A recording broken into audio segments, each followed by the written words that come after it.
Balik kanan ngono ya iso. Hadap kiri ya iso. Iso. Balik kanan. Gerak. Mundur 2000 langkah.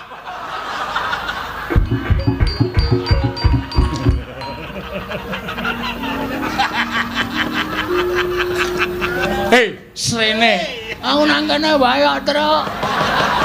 Kowe ki apa mbak ora wedi karo kowe ayo nek ndi papane wong bondo itu metu coba legane atiku rugi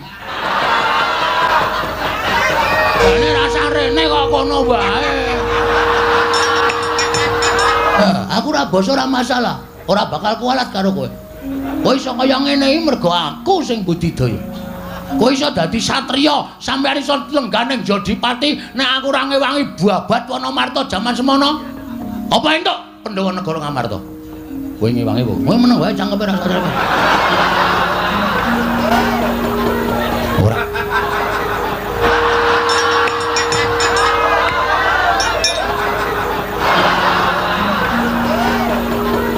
Ora kowe iki ngewangi ora. Kowe meneng. Meneng diem. Iya iya. Aku nek omong apa-apa kuwi pokoke ngiyoi. Yo yo yo. Ngono entuk didum wong loro. Apa-apa kok didum wong loro. Sing rumangsa bener dhewe ora iso disalahke. Kula ora setuju carane kaya ngono kuwi.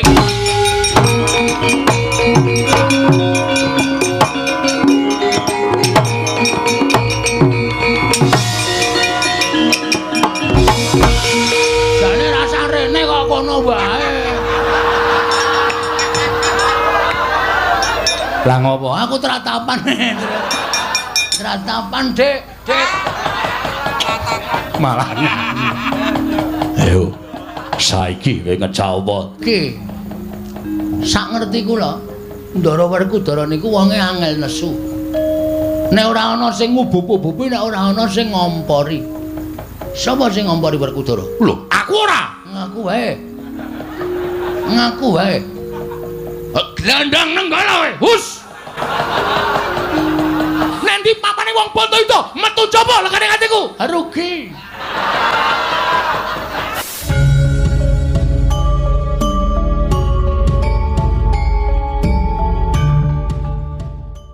metu coba legane atiku rugi apa wi ngerkoso kok tak njogo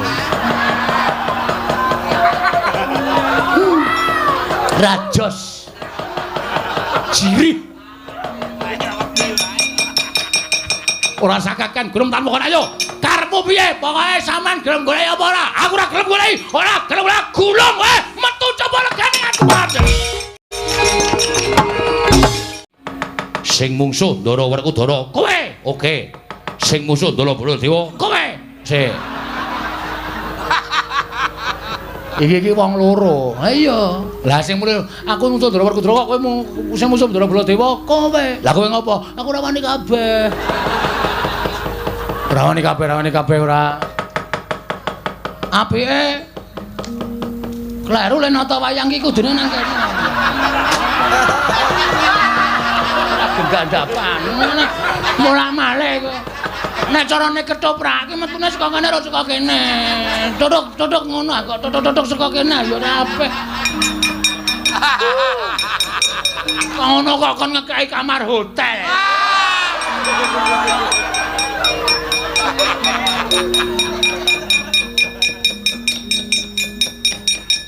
Ya mlayu ta ya. Yo.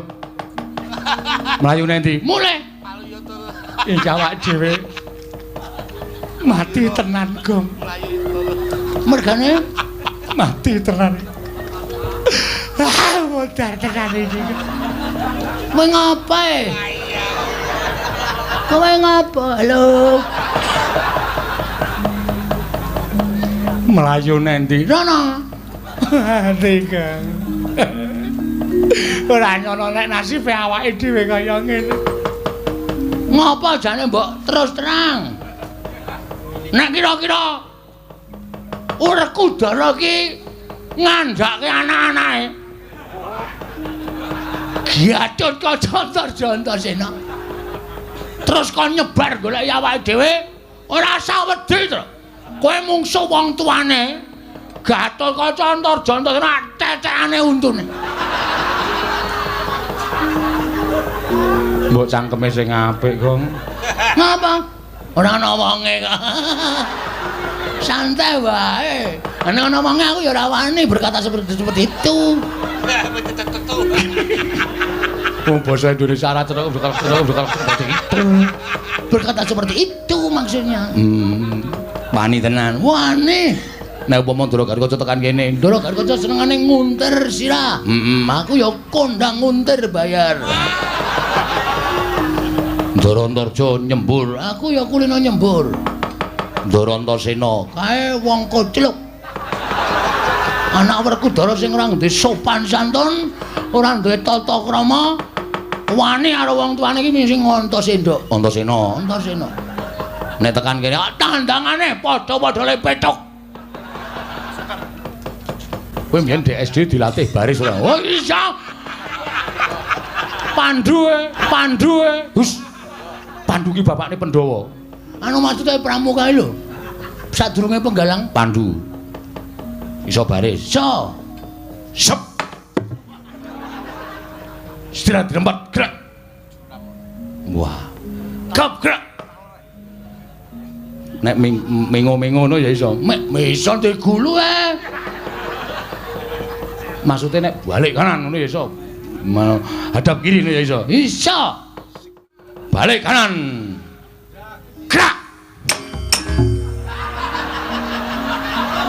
Mundur 2000 langkah.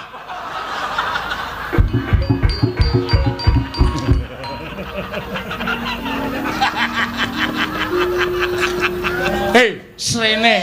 Aku nang kene wae kok, Truk. Kowe kirek kok kowe. Ngopo ora ngandani?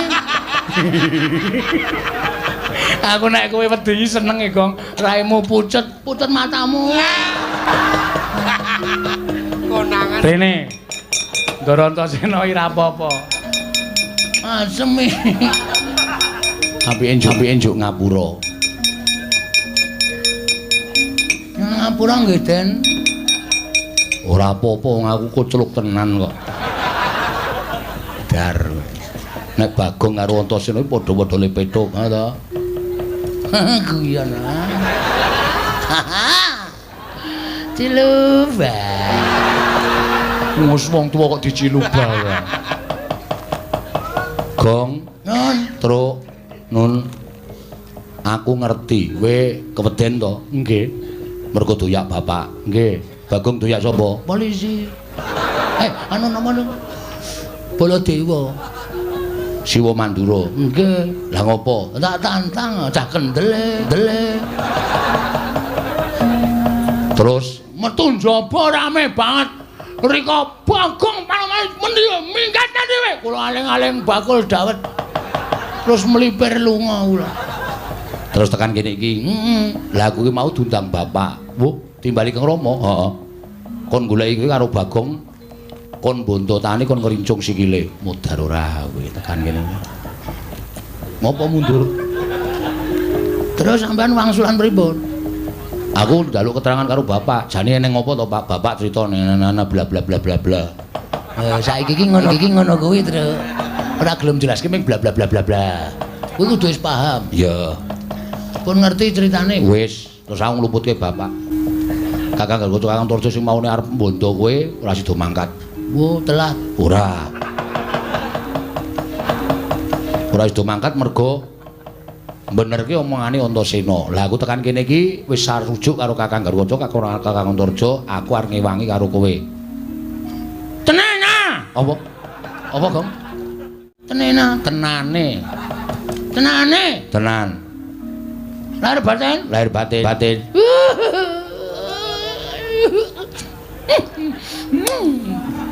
Gilane ora. Wah iya. Ngambung kok karo deleh. Itu. Ken mau ora to idoke to. Ora tak nggo dolanan.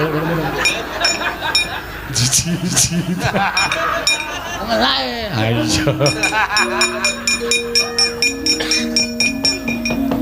Terus carane ngene. maju mengko nek kowe lara tak tambani nek mati tak uripke. Wah, iki ngewangine ketoke mung ngapus-apusan ki, Tru. Ha piye? Ha iki kok kon maju ki nek lara tenan lare nambani nganggo apa? Mbok ora sok aneh-aneh. Kowe aja ngeyel kok tapuk rambemu lho. Ki, banyu sungut iki. Ki nek tak peres metu banyune iso nggo nambani wong lara, nggo nguripke wong tekaning pati sing durung winanci. Weh. Apik. Niku tukul napa karepe sih? Iki paringane Sang Hyang Baruna. Weh, bis dengkulmu mlocot. Baruna ki dewa. Sing iso liwat ngarep omahku ki Baruna jurusan Parangtritis. Goblok ora. Nek maju kula mboten iso, kula ora iso kon maju. Ngene wae, nek kowe ora wani maju, kowe loro tak dandani gelem ora? Dandani napa? Tak dandani Petruk doyak sapa? Doyak sapa? Ndara Werkudara. Bagong doyak sapa? Baladewa. Nah, Petruk tak dandani Werkudara, Bagong tak dandani Baladewa. Ngopo to saiki ora? Ya gawe ya nanti, lan nyewa nanti. Lho nyewa piye? Sarana Cipta. Walah, lah tak ngundang Cipta barang ora. Sarana Cipta ki tegese nganggo kebatinanku kowe iso wujud kaya ngono. Oh, siap. Urung mesti lho, aja dijupuk sik, urung mesti.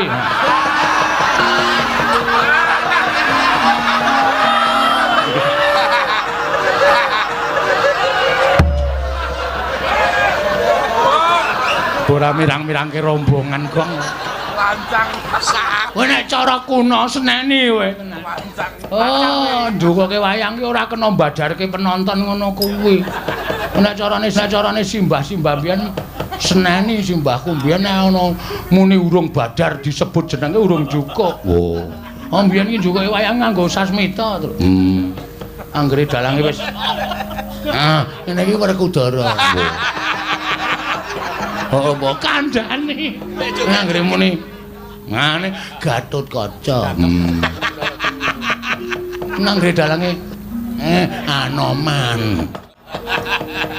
Dalange sapa? Antasena gundulmu mlocot. Ana wonge ra. Wis ya ngono wae ya. Nggih. Engko nek tekan kene, lah kula mengkene diajar nek Ndara Baladewa, weh, ngguku ana Baladewa ngembayang mati glendang ning kono. Kowe tak nehi kekuatanku ora apa-apa. Kowe percaya ra, Truk? Percaya, Nak. Aku kok ragu-ragu ya. Ora wis to santai wae. Weh, anggone kebaca dimati kowe bles. Mati tenan kowe sing nang dhuwur sirah kuwi kutil tenggul mlocot. Kuwi diperes ora metu banyune. Ayo. Cilaka ora urip awake dhewe. Wis ora apa-apa mati ya wis ben. Ngono wae ya, Truk. Gong nggih. Manut pokoke nggih, pun pokoke tak cipta. Nggih, monggo. Ngampet-ampegan. Ayo, Truk. Ya. Oke wis, tak suwun karo sing gawe rup muga-muga kowe iso malik apa sing tok karepake. Ngono wis malik ora ndeleng lho. Aja gembelo sirahe.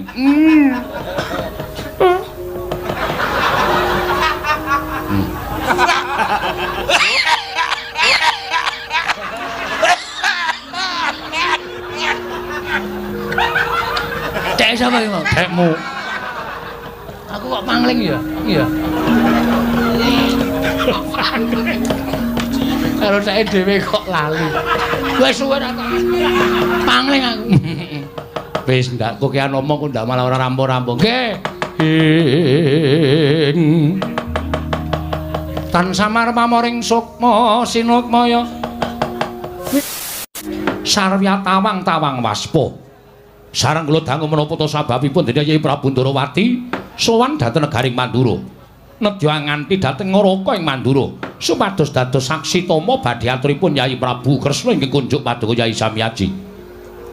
Mboten badhe kula ngetingalaken labatanipun Yai Prabu Kresna babar pisan mboten namung sampun marambah makaping kaping pendak-pendak Pandhawa nampi pepeteng Yai Kresna inggih saged madhangaken. Pandhawa nampi ribet Yai Kresna inggih saged ngudari ribet menika kala wau. Mila Yai, Sru sanget panyuwunipun ngroko ing Mandura. Supados aturipun Yai Prabu Indrawati menika mangke tinampi dening kadang-kadang kula para Pandhawa saengga Yai Prabu sakadang saged mberat penandhang ing tumanduk wonten negari Indrawati. Yai Prabu Darmaji. Koko Prabu. Menapa ing sampun dipun dawuhaken Koko Prabu Mandura nyatanipun Pandhawa nglenggana babagan perkawis menika. Pandhawa mboten badhe dumugi dinten sakmangke menika menawi mboten saking panuntunipun Paduka Kanjeng Koko Prabu mila ingkang saking menika kula aturi angi cali jiga kelawan pekewa Durgama sangga runggi monggo Koko Prabu tumunten kula aturi paring dawuh menggah menapa to ingkang katindakaken dening Pandhawa sakadang boten badhe selak. Kresna kakangku mara gage matu mendika karo adimu Jodipati. Nadyan aku mbok dawuhi munggah gunung mudhun jurang yen perlu jegur segara aku ora bakal wegah waton dadi sarana waluyaning Projing Ndrawati. Koko Prabu nadyan ingkang raying Madukara bebasan kadhawuhan manjing tumangan kula mboten badhe selak waton dados sarana waluyanipun Projing Ndrawati. Koko Prabu nadyan kula kadhawuhan beto barang ing awrat kula mboten badhe selak waton dados sarana padhang lelamanipun Projing Dwaraka. Semanten ugi nadyan ingkang rayi ragil kadhawan supados melampahi ing tebih kula ugi mboten badhe selak. Koko Prabu monggo kula aturi paring dawuh. Koko Prabu midhanget piyambak kesaganipun para kadang-kadang Paduka Pandhawa. Yayi sanget ndadosaken bombong raos sing manahipun ing Raka Indrawati. Dene mekaten kesaganipun para kadang ing mekaten daya-daya kula aturi paring dawuh. Menggah menapa ting kedah katindakaken dening para Pandhawa punta sakadang boten badhe selak. Miturut dawuhing Jawata ingkang sampun kula tampi, bilih negari Ndrawati saged waluya nirmala temah jati jati temah mulya menawi para Pandhawa ingkang suka sakbiyantu bot repotipun ing Raka Indrawati. Sarana Yai Prabu sakadang maringaken pusaka ngamarta inggih menika wujudipun pustaka Jamus Myang Jimat kelima sada. Kinarya tumbal wadaling Projing Ndrawati. Yai Prabu Ngamarta. Koko Prabu sasampunipun kula midhanget sabda Paduka ing kados mekaten. Kula nuwun pangapunten ingkang sakalangkung kathah ingkang rayi dereng saged amutusi babagan anggen Paduka badhe amboyong pustaka Jamus kelima sada. Krana mugi andadosna ing kawuningan bilih pusaka menika sayektos sanes gaduhanipun ingkang rayi Ngamarta piyambak namung menika Pandhawa ugi andarbeni mila langkung prayogi menawi kula kedah tetarosan lan kadang kula sekawan langkung rumiyin menika langkung prayogi Yayi Werkudara. Si Adi matur parampun Kakang mbok menawa Si Adi wis midhanget apa ngendikaning Koko Prabu Ndrawati yen to negara Ndwaraka bisa padhang lamun tinumbalan pusaka Ngamarta pustaka Jamus Myang Jimat kelima sada. Yen pancen kuwi dadi sarana waluyaning Projing Ndrawati, aku ikhlas lahir batin lan aku manut karo mbarep kakangku. Yen pancen pusaka arep mbok paringake mangsa borong. Helingono yen to wis marambah makaping-kaping Kresna kakangku melu madhangake kana negara Ngamarta. Mula dosa apa ing bakal disandang dening para Pandhawa? Ing atase Kresna kakangku mbutuhake pusaka Ngamarta teka Pandhawa awel ora nyaosake marang Kresna kakangku. Mengkono Dimas ya Arjuna Koko Prabu mboten nami arep-arep pisang dhateng pangandikanipun Kakang Mas Jodipati. Nadyan ingkang rayi semanten ugi kula namung ndederek kersa Paduka Kanjeng Koko Prabu. Yayi nakula nggih nadyan ingkang rayi namung jumurung kersa Paduka Kanjeng Koko Prabu. Yayi Sadewa sira darbe atur menapa Yayi? Menawi dipun parangaken menapa kula badhe munjuk atur kersa Paduka Kanjeng Koko Prabu? Iya Yayi mangsa borong keparang badhe sumire radi mingset anggen kula sowan kersa Paduka Koko Prabu Puntadewa ndak keparengake Dimas Ragil. Kapraban dening Sang Nalendratama mango-mango-mangonengi lerwu sing duka cipta berbuti mandana raras Ler Budi Mandana Raras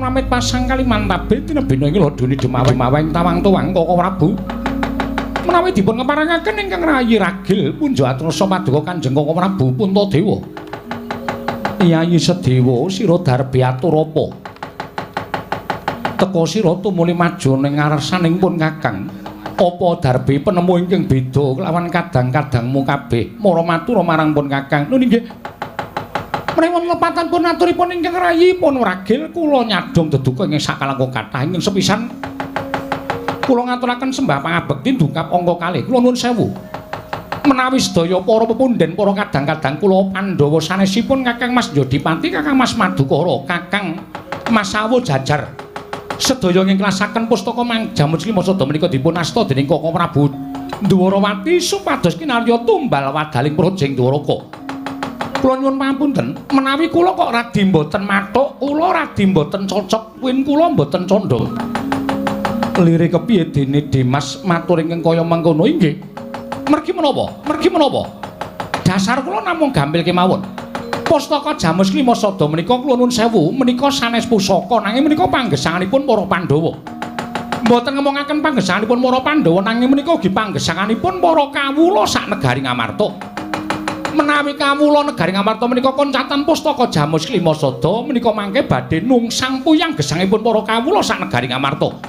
Langkung-langkung sareng Koko Prabu Ndarawati paring dawuh menawi pusaka menika mungkin arya tumbal wadaling praja. Waduh, kula nuwun pangapunten Koko Prabu, kula malah saya mboten cocok.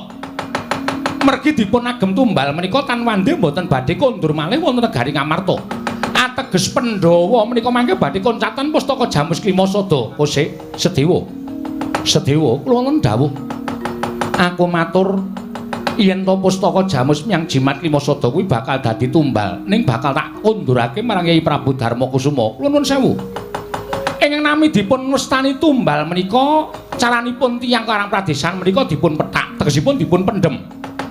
Menawi pusaka menika mangke dipun pendhem wonten negari ing Ndarawati tanwande mboten badhe wangsul mengko aku ingkang bakal ngundurake kowe percaya karo aku Sedewa iya wonten dawuh Koko Prabu ing atase kabeh para kadang-kadangmu sepuh Werkudara Janaka nek kula wis padha sarujuk lah kok dadi kowe malah darbe atur kaya mengkono yen kowe ngono kowe ora percaya marang Kyai Prabu Ndarawati kula nuwun pangapunten kula mboten matur menawi kula mboten pitados kaliyan Koko Prabu Ndarawati kula pitados mesine kowe kudu ngerti lelabuhane Kyai Kresna.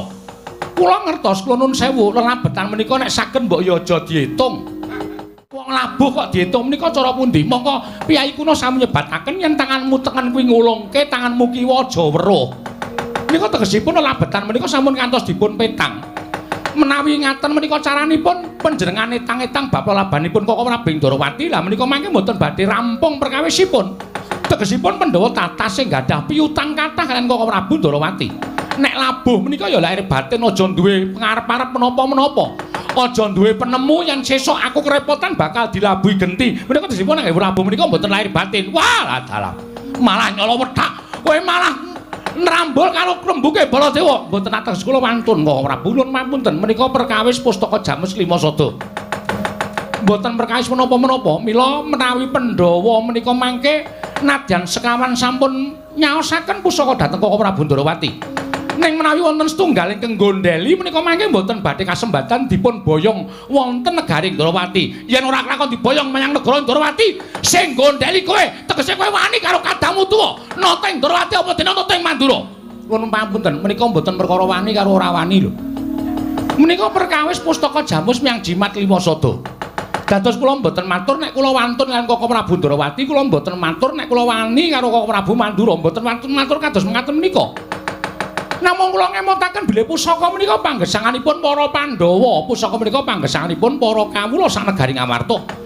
Menawi Pandhawa lan Ngamarta menika mangke koncatan pustaka Jamus Klimasada. Wah. Menawi ngaten negari Ndarawati padhang ning peteng tumrap negari Ngamarta. Lah nek Ngamarta menika mangke negarinipun peteng, kawulanipun boten tentrem. Sing dicucuk dudu sapa-sapa ning Pandhawa. Kula nuwun sewu, kula namung jawab yastanipun Koko Prabu Puntadewa. Iya wonten dawuh. Nderweteh ya betet sewu nebo pategalan. Ndrewili kaya grojokan ucapmu. Wah, kowe ngerti ora Kresna kuwi sapa? Iya ngertos kok Prabu Ndarawati. Kresna karo Pandhawa kuwi apane? Kok Prabu Ndarawati menika pujangganipun para Pandhawa menika suing para kadang Pandhawa. Bebasan Pandhawa menika ngendika sklimah tindak sepecak mboten ate kantun tantes tetara sanggan kok Prabu Ndarawati. Tegese antaraning Ndarawati lan Ngamarta kuwi apa? Kalih ngatunggal inggih mboten saged dipun pisahaken. Ngamarta inggih Ndarawati, Ndarawati inggih Ngamarta. Kena ngapa cangkemmu iso muni? Wah, yen to kowe bedak-bedake antaraning Ndarawati lan Ngamarta. Nuwun sewu, Mas. Kula mboten bentenaken. Pustaka Jamus Limasta Darti boyong karo Kresna kakangku ora entuk tegese kowe bedak-bedake. Nuwun pangapunten. Mbok nyuwun ngampil sanesipun pusaka ora saged to. Ngampil kok pusaka menika kula dereng nate tumon ana pusaka kok disilih-silihke. Upami pusaka menika dipun silih-silihke menika nuwun sewu, kekuatane aber ora ana dayane. Mboten wonten dayanipun. Mila menawi ngantos Koko Prabu Ndarawati menika nyuwun ngampil pustaka Jamus Limasada kinarya wadal tumbal negari Ndarawati, sepisan kula mboten pikantuk, angka kalih kula mboten pitados. Ora percaya perkara apa? Mboten pitados menawi waliyanipun Projeng Ndarawati menika ngginakaken pusaka, inggih menika pustaka Jamus Limasada. Yen ngono kowe wani karo kadangmu tuwa ing Ndarawati. Mboten. Kena ngapa kowe ngucap kaya mengkono? Nuwun sewu. Panjenengan Koko Prabu Puntadewa Kakang Mas Arjuna menika anggenipun nyaosaken pusaka menika nuwun sewu mung merga keputangan budi. Nuwun sewu lho. Lah nek caranipun mekaten menika anggenipun entang-entang dumugi benjang menapa Cobi? Kula tak nyuwun prisa. Dumugi benjang menapa? Mongko benjang kodratipun Nata Ndarawati menika dados pujangganipun para Pandhawa anggenipun lampah Bratayuda Jaya Bunangun. Menawi ngantos anggenipun entang-entang kabecikan menika mangke ngantos dumugi Bratayuda menika nuwun sewu. Slaminipun gesang Pandhawa wonten ing Madyapada menika mboten saged nyaur kesaenanipun Koko Prabu Ndarawati. Niku nek itung-itungan lho. Kula nuwun sewu, wong urip ning alam padang labuh karo wong liya kok itung-itungan niku caranipun pundi kula tak nyuwun prisa. Wah, bocah iki kok cangkeme elek men iki. Wah, lah itung-itungan kaya kuwi wis wajibe wong urip ning lamban iki wajibe. Kowe nyumbang semene aku nyaur semene ngono wis wajibe. Kuwi urip ning alam padang kaya ngono iki Werkudara. Adimu ragil iki piye? Lah kok dadi kaya ngene iki nek nganti kaya ngene iki Ndarawati ora bakal padang. Sedewa. Wonten dawuh. Aja gawe nesuku. Kowe sarujuk apa ora? Ya nyuwun pangapunten. Muni ora. Inggih. Yen nganti kowe muni ora, ilang-ilangan nduk siji. Aku ora sudi duwe adi kaya kowe. Apok ora. Wis ben ilang-ilangan nduk siji, nduke isih loro kok. Loro kok ora netes-netes. Kok Prabu menika kendel rumiyin. Mangkel aku Sedewa kok pendak-pendak sing gawe perkara iki mung Sedewa, pendak-pendak sing gawe perkara Sedewa. Ayo wangsulan. Kowe sarujuk apa ora? Mboten, Mas. Nggih. Mboten. Tegese kowe nggondheli pustaka Jamus Jimat Limasada. Nggih, kula nyuwun pangapunten maripaksa mekaten. Wah, minggat. Kang Mas. Kula ingkang rayi. Minggat. Ora minggat tak cecek nek kene modar iki. Nggih, nyuwun pamit Kakang Mas.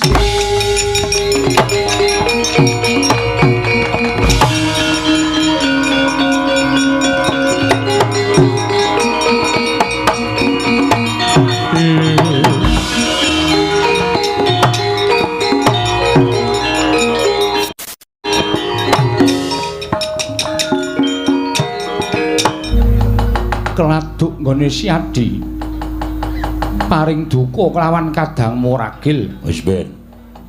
Yayi, yen nganti Pandhawa kurang siji mongko lungane Sedewa. Iki mengko Pandhawa bakal nampa duka saka dewa. Aku sing bakal nanggung, ora usah kuwatir, iki perkaraku. Aku ora sudi duwe adi yen to wani karo wong tuwa. Tur dasare nekula Sedewa kuwi adiku Kuhalon. Diopeni wit cilik nganti gerak, wit kuncung nganti gelung. Malah wani nyentulani rembug kadang tuwa, jarine kadang tuwa igantine wong tuwa. Kena ngopo kok malah wani? Wani wangsulan karo Werkudara. Monggo iki ngerti watahe Werkudara. Aku kuwi nek nyengeni karo anak-anakku yen nganti wangsulan tak kon minggat kabeh. Wis bener ngono kuwi. Tuman wae to. Sedewa iki ora pisan ora pindho. Anggere ning perkara mesti sedewa sing ngepalangi, anggere ana perkara sedewa mpalangi ora pisan ora pindho. Wis kon minggat yo, Ben. Wis gedhe tuwa, mesti nak bali dhewe engko. Koko Prabu menika lho. Lho tenan kok aku iki tau lunga ya bali dhewe tenan. Merginipun sangune entek. Kanggo seneng-seneng. Inggih Koko Prabu. Nanging aku njaluk Yayi. Yo piye? Njaluk perkara apa? Upama mengko wis paripurna lelakon iki, Dimas kudu ngupaya kadangmu Wragil. Tak golekane. Aja kuwatir. Kowe rasah duwe rasa Wasumelak. Pandhawa bakal komplit 5 ora bakal ana ingkang cicir. Koko Prabu wonten timbalan ngadhawuh. Ing mekaten Koko Prabu sak mangke gandeng sedewa sampun boten wonten, monggo kula aturi nampi pustaka jamus nyang jimat lima sada. Aduh Yayi ngaturaken panuwun ingkang tanpa pepindhan. Malah samangke tumuli kula nyuwun pamit boyong pustaka jamus lima sada. Gusti Rawing Si Adi Ndarawati karo pun kakang iki bareng. Lah kok bareng karo kundur kok Si Adi kundur dhewe iki piye? Mangke menawi negari Ndarawati sampun padhang, kula tumunten kunduraken pusaka sinambi amethuk paduka Kanjeng Koko Prabu kula dherekaken kundur wonten negari Mandura. Tenan. Inggih. Ora goro. Mboten. Sawetawis kula aturi lenggah lan rumiyin wonten negari Ngamarta. Yo, manut. Yayi. Kula aturi maringaken daya-daya kula nyuwun pamit sembah kula ingkang nderekaken jengkar paduka Kanjeng Koko Prabu Ndarawati.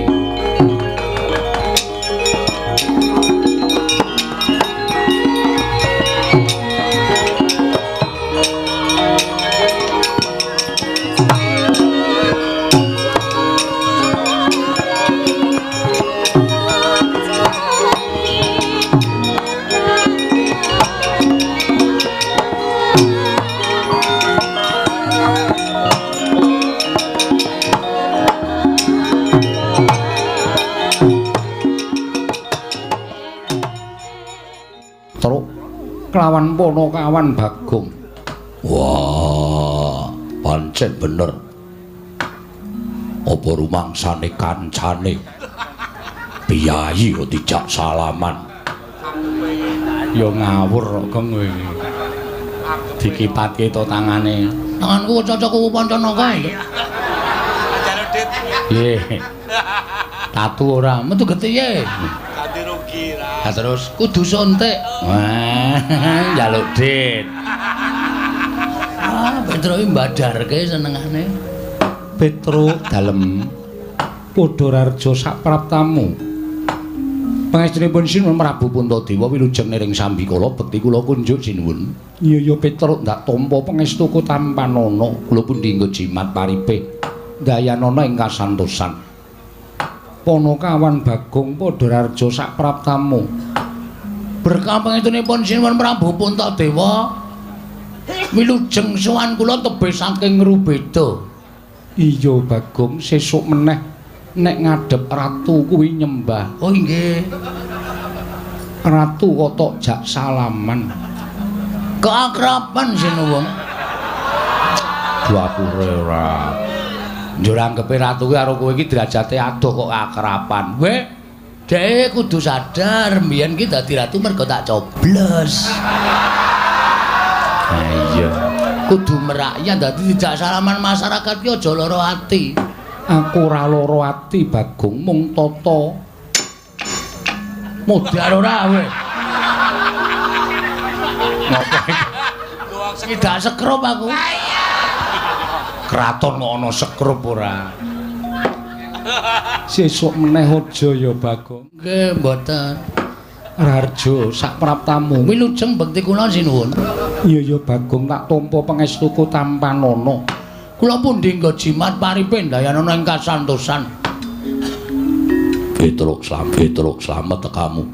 Wilujeng den bekti kula kunjuk. Yo, tak tampa pangestuku tanpa nana. Kula pundi nggo jimat paripe. Bagong slamet tekamu. Bagong slamet tekamu. Gong ora gawe masalah. Jak salaman ra gelem. Lah wong piyayi kok tok jak salaman ora gelem. Semaur sing apik. Mengaturipun Ndara Werkudara wilujeng bekti kula kunjuk. Yo. Penakno. Pun penak.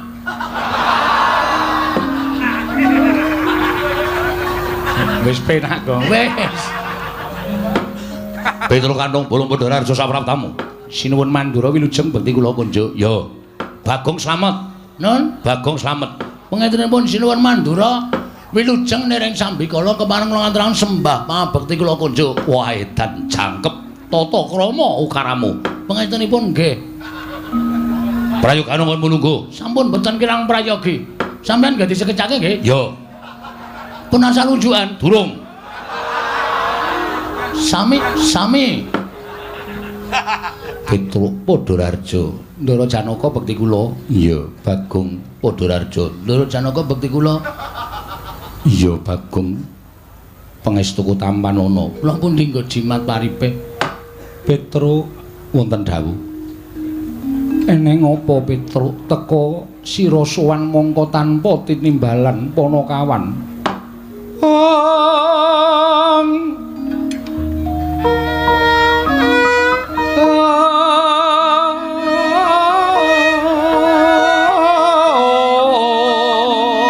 Drama punapa ta mirah ingsun prihatin Mas Bagong mijil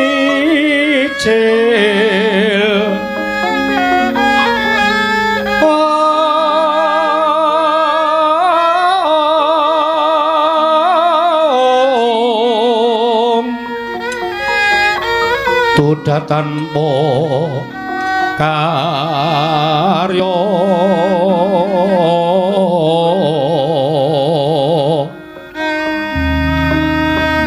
sangkang renemekan Gusti gelong reno sak sekarnya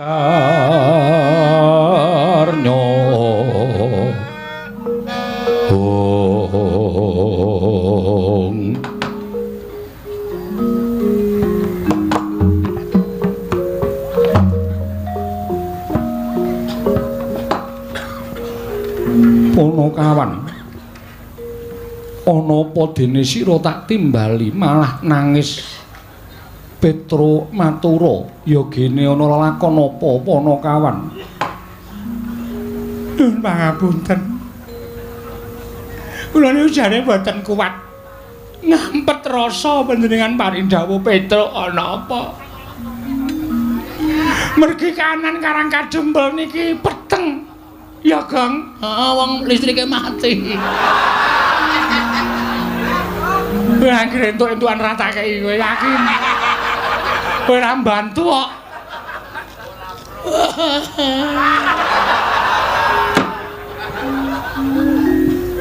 Peteng sebabe apa? Merem. Sik, menengo sik. Engko tak nehi kalodhangan, tak nehi wektu ndagelo sak pol-polmu. Niki meneng sih. Siap. Paham? Paham. Diem. Oke. Muna entuk dum berdua. Ya. Mboten kanyono-nyono napa sinuwun Puntadewa niki mboten mireng kabar. Ora Petro. Ndara Werkudara mboten mireng. Ora. Ndara Janaka niki mboten mireng. Ora Panakawan. Pun anten sesasi niki bapak niku gerah. Syukur, mula nek mangani sikatan. Bapak niku gerah. Pun bapak niku ora iso napa-napa men nglekar teng amben. Nek didelok niku ragane kaya wis ora duwe nyawa ming mripate kecap-kedip. Pun bola-bali kula bali Bagong niku mbudidaya goleke tamba ning ora ana sing iso nambani karo bapak. Mula kula gentenan kalih Gareng kalih Bagong niku nunggu bapak. Bareng ngonten bapak niku dek malam Selasa kliwon niku tengah Wah, wengi niku dehem monggo biasane ngombe niku kudu diselang. Niki lho nek mboten percaya buktine Bagong niki sing sok nyelang. Maem ya iso ora iso, mimik ya iso ora iso. Bola-bali ming ambegane saya sero ngorok teng mriki niki mergo kean udut. Iya. Lah tengah wengi malam Selasa niku bapak niku paring dawuh kalih kula, kalih Gareng, kalih Bagong. Bapakmu dawuh kepiye? Destun temen Pandhawa nganti ora ngerti ento Kakang Semar nandhang raga. Werkudara Kakang Semar lara banget. Wah, Petro ora matur karo pepundhen Pandhawa. Lagi saiki kowe matur. Petro mbok ya sowan ning Madukara. Kok kebangetan temen Kakang Semar nandhang gerah kok kowe ora matur karo pepundhen. Repot. Sibuk. Lah saniki kula matur bapak niku paring dawuh. Truk. Kowe sowan ning pepundhen Pandhawa. Aku nyuwun pepundhen Pandhawa rawuh ning Karang Kadempel 5 cacahe sinambi mundi pustaka Jamus kelima sada. Ngoten niku. Ora kena gotang Pandhawa kudu jangkep 5. Ndara Puntadewa, Ndara Werkudara, Ndara Janaka, Ndara Klasdewa, Ndara Puntadewa mundi pustaka Jamus kelima sada kuwi dadi srana mbok menawa nggonku Waluya Nirmala Temahjati Jati Temah Mulya ngoten niku. Mula sowan kula mriki diutus kalih bapak supados mboyong Pandhawa gangsal cacahipun rawuh wonten ing Karang Kadempel sinambi mundi pustaka Jamus kelima sada. Sakaken bapak Ndara awi kula dherekke rawuh teng Karang Kadempel sinambi mundi pustaka Jamus kelima sada jangkep Pandhawa gangsal. Nek panjenengan mboten rawuh teng Karang Kadempel yakin bapak mesti sedo. Ya Kang. Mergo bapak wis mboten gadahi kekuatan babar blas. Pun kula Yasin keping 3 lho. Nek mari ya bek mari, nek sehat ya gek sehat. Ning ora ana undhane babar blas. Winganane bengi Dek Petro mboten nonton kalih Gareng ya mboten nonton kula wis omong karo bapak, Pak, mati ya mati ning warisan didumsik. Aduh paraimu lho kowe. Kadhu Pak Genti. Lho. Bapakne kok ngami-ami warisan supaya aja nganti congkrah, Tru. Bapak wis kaya ngono wis ora iso piye-piye. Nek bapak ngerti-ngerti sek ngono ya. Piye lek arep ngedum warisan? Kowe mesti malak, Gareng kae meneh, arep cilik ning Mecakil kae. Mesti apa-apa dihaki. Aku entuk apa? Aku ki mung wong sarwa ngalah. Omahe mung manggon ning pawone bapak aku ki. Ya mesake kok. Kowe njaluk bapak ora tau dikeki. Ayo. Petro dalem mundur sikik. Mundur kok, mundur. Lah. Ngapae? Ratu dilungguhi sikile ora. Sorry. Ora sengaja kok ya. Salahe nang kono. Loh, dhisik aku. Oh iya, Ding. Ngapunten. Kowe tak jarwani ya Petro. Nggih. Yen to bapakmu mbutuhake Pandhawa 5 cacahe dina samengko ora kelakon. Lho. Sebabe mara sawangen. Kadangku ingkang mapan ning pepungkuran iki etungen cacahe pira? Ditunggu. 1 2 3 4 5. Lho kok 6? Iki rasa.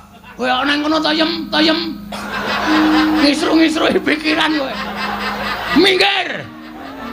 Rawayahe kok ceniningan nang kono. Tunggal kalih 3 sekawan. Kudu jiro lupat. Lho, kok mung papat, Tru? Papat kok. Kok namung sekawan? Kowe tak kandhani ya, Petro. Nggih.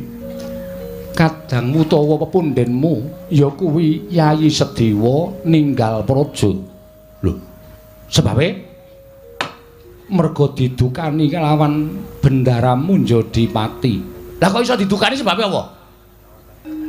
Merga Sedewa nggondheli pustaka Jamus Kelima Sada. Lah pustaka ajeng dipotong pundi?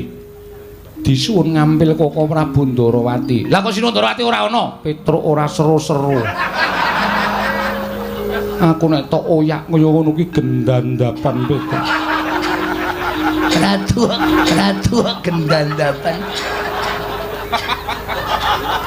Merga Koko Prabu Ndarawati rawuh ana ing negara Ngamarta nyuwun ngambil pustaka Jamus Kelima Sada. Pandhawa nyaosake marang pusaka marang Koko Prabu Ndarawati nanging mung Sedewa ingkang nggondheli. Oh, dong kula. Dodok saling perkara kula wis paham. Dadi Ndara Sedewa niku nggondheli pustaka Jamus nyang Jimat Kelima Sada. Mergo ajeng disuwun ngambil Sinuwun Prabu Ndarawati. Lah Sinuwun Prabu Ndarawati alasane napa? Dasaripun napa kok nyuwun ngambil pustaka Jamus Kelima Sada? Merga Ndarawati ketaman pegem-pegebluk bisane waluya yen to tinumbalan pustaka Jamus Kelima Sada. Terus alasane Ndara Sedewa ora ngentukake merga pusaka kuwi dadi pusakaning Pandhawa lan pusakaning para kawula. Pustaka kuwi penguripaning para Pandhawa. Yen Pandhawa koncatan pustaka Jamus Kelima Sada, wong kang ora seneng marang para Pandhawa nggone bakal gawe sengsaraning para Pandhawa angel mijet poe ngranti suwe banyu sinaring Petruk. Oh bener. Bener niku. Mula pusaka niku aja nganti pisah karo pepundhen kula para Pandhawa. Pusaka niku mboten pusaka bain-bain. Nek Pandhawa koncatan pustaka Jamus Kelima Sada, Pandhawa niku dadi ora duwe kekuatan, apes kekuatane. Nek ana wong sing ora seneng karo para Pandhawa, gawe cintrakaning para Pandhawa niku angel mijaba ngranti suwe banyu sinaring niku pas. Ngendikane Ndara Sedewa niku bener. Mula Sedewa tumuli nggondheli. Lah niku bener. Nanging ngertiya sing nyuwun ngampil pustaka Jamus Kelima Sada kuwi Koko Prabu Ndarawati. Koko Prabu Ndarawati ki sembahaning para Pandhawa. Nek cara kula mboten nyawang sembahan. Nek nyuwun ngampil ya nyuwun ngampil sanese pusaka, ana jeneng pusaka kok disilih ki cara pundi. Sing jeneng pusaka niku duwe daya, niku merga diasta dening kang kagungan. Pusaka kok disilih-silihke niku mboten ajeng ana dayane. Dadi nek Sinuwun Ndarawati nyuwun ngampil pustaka Jamus Kelima Sada supaya dadi kinarya nambak rengkaning praja. Kula nuwun sewu. Niku gek-gek ming alasan. Mula Ndara Sedewa nggondheli niku wis pas. Lah kok terus dadi iso lunga? Merga didukani karo bendaramu Jodipati. Ndara Werkudara. Iya, Petruk. Terus karo bendaramu Werkudara ditundung lunga. Minggat. Ngaten. Iya, Petruk, kowe kok ngerti. Lah biasane Ndara Werkudara niku karo anak-anak ya ngoten niku kok. Antasena tukake rokok, ora gelem, Pak. Minggat. Wonten niku wis biasa kula niku wis weruh bola-bali wong kula ngomong Ndara Werkudara kuwi cilik nganti gedhe kok dadi kula ngerti lagak lagu lageyane. Dadi Ndara Sedewa niku lunga saka negara Ngamarta merga Ndara Werkudara. Iya Petruk, Gong. Ana masalah iki. Piye? Ndara Sedewa lunga, Pandhawa ora ganep 5. Masalahe kok lunga? Lah kowe iki ngrungokke ora? Aku turu Iki ngantukan. Anggere ya iki ngantuk aku nek bar jam 12 ora ngantuk to. Oh. Mergo maling. Wah. Maling dengkulmu mlocot ora. Iki ana masalah. Masalahe Ndara Sedewa lunga. Sing marahi lunga Ndara Werkudara. Mergane didukani. Masalahe Ndara Sedewa iki nggondheli pustaka Jamus Kelima Sada. Dis. Goblok banget ora. Aku wis omong akeh banget mau mbok ngrungokke. Aku makler. Ya nyun ngapura dadi Ndara Sedewa lunga sing nundung Ndara Werkudara. Heeh. Masalahe apa? Tak urus iki, Truk. Ya. Mundur. Ya.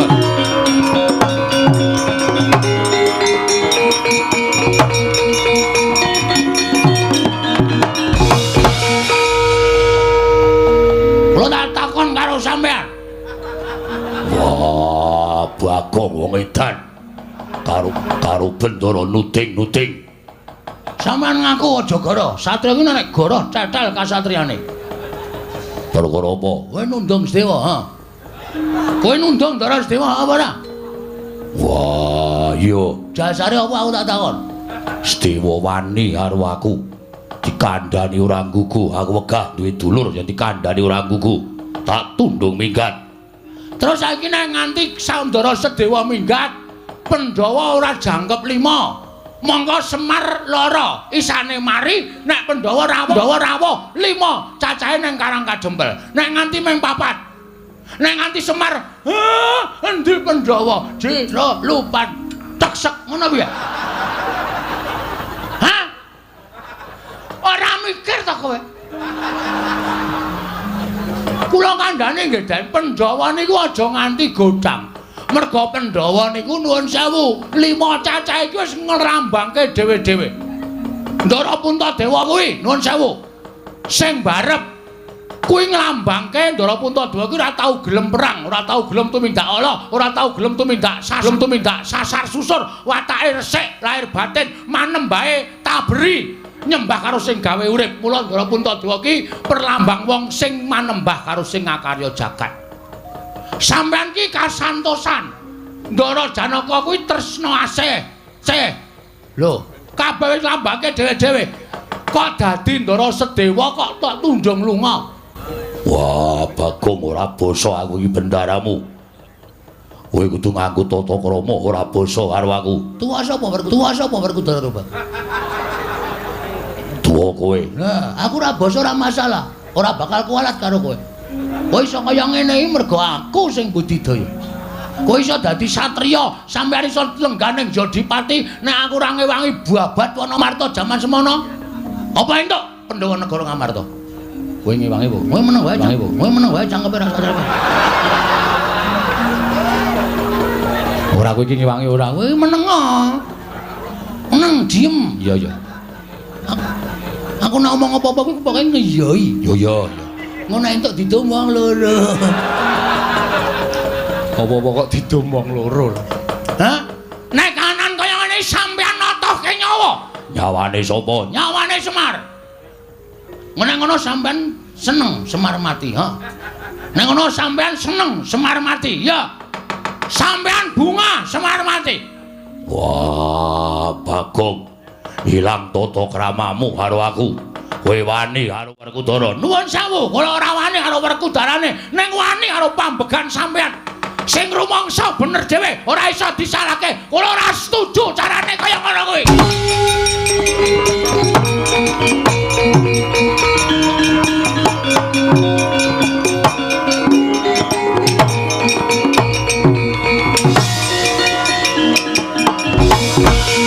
Jane rasa rene kok kono wae. Lah ngopo? Aku tratapan. Tratapan, Dik. Malah. Ayo. Saiki kowe ngecah apa? Truk. Hmm. Truk. Hmm. Wangsulana, Truk. Lah piye? Aku ora patek wani nek ngene. Kowe jire ora kene. Wong kene wis kebacut nyegur kali, maju ya klebus, mundur ya klebus. Lah kowe beda pedomahe ora kok. Lah piye? Aku nek nyeblong kali ndodok sik. Dugang ora. Kersane pripun? Ora usah nyuli karo Bagong. Wah, yen pancen ora trima karo lungane Sedewa, mergo tak tundung. Anak-anake Semar areng apa? Nuwun sewu, mbangane kula kelangan bapak. Lho kula mati teng negara Ngamarta kula wujuti. Yo, metu njaba. Oke, Truk. Ora sembrono lho, Truk. Ndara Werkudara. Lho, wong kendeli ngene iki kok wis bacuk nantang ora kaya kowe iki nantang kok mundur iki apa kuwi? Nek kaya aku wis bacuk nantang ngene iki iso luleh. Bangane kowe karo kelangan bapak. Nek nganti Ndara Werkudara ora iso nemokke Ndara Sedewa, ora kersa goleki dina iki. Oh, rame-rame lantas malang-malang putung. Gecek ndas. Wah, kecek-keti metu njaba. Wait. Nuwun sewu. Piye, Bagong? Anane kedadian kaya ngene iki mau merga Kresna nuwun sewu Sundarawati ngilih pusaka Jamus Klimasada. Iya. Sapa sing ngeterke tekan kene? Koko Prabu Ndarawati diderekke Koko Prabu Mandura. Nah, iki sumbering masalah. Hus. Ratu kok dihu. Sampeyan sing nderekke Sinundarawati. Ya. Sampeyan ngerti mboten Sinundarawati niku tenan-tenan apa ora negara Ndarawati ketaman pegebluk. Yai Prabu Kresna rawuh ana negara Mandura. Dheweke ngandhake karo aku matur karo anakku yen to negara Ndarawati ketaman pegebluk. Bisane walyana Remata Majati yen to tinimbalan pustaka Jamus Miang Jimat Liwasada. Aku dadekke seksi supaya melu sowane negara Ngamarta. Terus aku matur nang Yai Prabu Darma Kusuma. Yen to para Pandhawa kudu ngelingi lelabuhane Yai Prabu Kresna. Tumuli dadi geger iki mau. Ah, iki. Sak ngerti kula, Ndara Werkudara niku wonge angel nesu. Nek ora ana sing ngubup-ubupi, nek ora ana sing ngompori. Sapa sing ngompori Werkudara? Lho, aku ora. Ngaku wae. Ngaku wae. Glandang nenggala wae. Hus. Kuwi nggonku. Aku njaluk. Lho. Nenggala dijaluk piye? Butuhe aku ora mengerti para ya sampean kudu tanggung jawab. Sampean melu gawe masalah lungane Ndara Sedewa. Sampean ora gelem nemokke Ndara Sedewa. Kula sing ora trima. Lho, kowe nantang Baladewa. Lho ora nantang. Meng kula meng kepengin sampean tanggung jawab. Tegese kowe nantang karo Baladewa. Kowe nantang karo Rata Mandura. Apa mbok ora wedi karo kowe ayo nendi papane wong Bondo itu metu coba legane atiku. Rugi. Apa wi? Ngerkoso kok tak njogo. Rajos. Diri. Ora sakakan gelem tanpa kon ayo. Karepmu piye? Pokoke sampean gelem golek apa ora? Aku ora gelem golek. Ora gelem golek gulung kowe. Metu coba legane atiku. Nantang Koko Prabu. Metu saka Ndaturaya kok kowe malah begogok. Santai. Sing repot ra kono. Wong kene durung siap-siap kok kono yo mangkat yo saiki ndas lho ketinggalan kereta. Ora ana Baladewa kok nesune tentang kereta. Aku anggere mlebu nang kraton iki kabeh wis nganu apa jenenge kuwi njur do ngawur kata-katane. Puntadewa barang kok tentang. Ya sing gedhe pangapuramu Mboten banten menapa. Wis kono nek arep genahke perkara iki metu njaba. Sendika ngestaken dawuh nyuwun Pamit. Nyuwun pamit madal pasilan sinuwun. Sing ati-ati aja kaya bocah cilik. Nggih. Ndara Janaka kula nyuwun pamit. Iya Bagong sing ati-ati. Aja kaya bocah cilik. Kuwi sing muni aku. Aja kaya bocah cilik. Nggih. Ndara nek kula nyuwun pamit nggih. Iya Bagong sing ati-ati. Njaluk. Sing ati-ati ning sambikala. Waduh, kok wolak-walik lho omong. Yem aku lunga sih ya. Inggih ngestaken dawuh. Suwe banget ketemu karo kowe. Engko cipika-cipiki ya, Jem. Inggih. Ayo kangen no ya, inggih. WA-mu isih kae sing wingi to? Inggih. 081 125 250 375. Aku menghitung-hitungan. Inggih. Kuwi adimu kok? Inggih. Ulemu banget. Oh ya aja sok salin nganggone adimu ya. Inggih. Sandangane aja sok ganti. Inggih. Nggone adimu ki nek tok nggo iso tok cantolke pundak ngene iki. Saking gedene. Ora tepung kok wis ngrasani pakaian dalem. Aku karepe dhewe. Aku kenal Nyun pamit sinun. Sing ati-ati aja kaya bocah cilik. Nggih. Mergi nek nganti kula mboten ngelingke Petro iki nek pun nesu wah. Bebayani tenan, yakin sumpah. Mboten mantra-mantra wujuding Panakawan, betene karo sapa-sapa ora wedi. Apa ya nggih? Dewe nganane malam Setu nika gelut kalih Bathara Narada. Lho. Perkarane apa Bagong? Susukan teng jero kotak.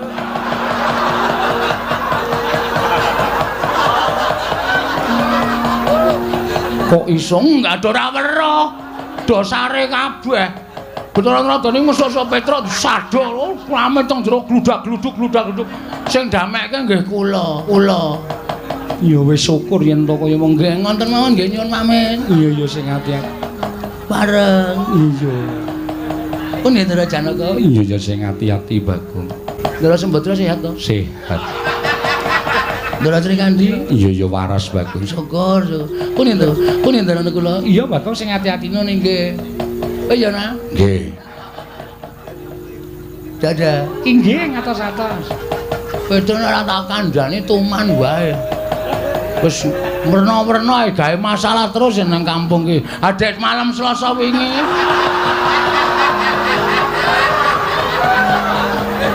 Malam Selasa ngopo? Ora do ronda. Remi dolanan iku mung ngitungan kok kancane do ditempilingi. Nek boten kula pisah ajur sak kampung. Kula terus mlayu saka omah tak eleke, "Truk, iso meneng ora?" Langsung lingguh. Petruk wedi karo kowe Gila. Oh iya. Nggih mun ngoten mawon nggih ngabari tok. Iya. Njing ampun gawe anu tatu atine Petruk. Iya Bagong. Nggih pareng. Iya. Monggo. Iya Bagong. Pun Ndara Janaka. Iya sing ati-ati. Ndara Abimanyu sehat to? Sehat. Ndara kula nyuwun pamit. Iya sing ati-ati Bagong. Oh iya nak. Nggih sing ati-ati cerewet wae. Tonyo modar wae. Durung entuk-entukan dilokke. Pun ngoten mawon nggih sinuwun. Iya sing ati-ati. Nune nggih mengke ndak selak Petra malah gelut kali Ndara Baladewa. Ya nek Baladewa menang, nek nganti kalah napa mboten mirang-mirangke ing atase Ratu Mandra niku Ratu Digdaya Sekti kalintang jayane perang kok nganti kalah karo Petra. Ha iya ta? Iya. Ngoten nggih? Iya. Are. Iya. Pun nggih? Iya Bagong. Pun nggih? Mbah, ora caturan. Oh iki wis krasa iki sing. Nah ora ngoten ndak ora rampun apa ya. Kula tak metu tenan sanipun mboten ajeng teng mriki mboten ajeng pamit wong tak pamit ya ora di perasaan babar blas. Pun nggih? Iya. Kula niku ya gumun. Aku ya gumun. Sebabe Kok cerewet. ora dikai dhuwit kok.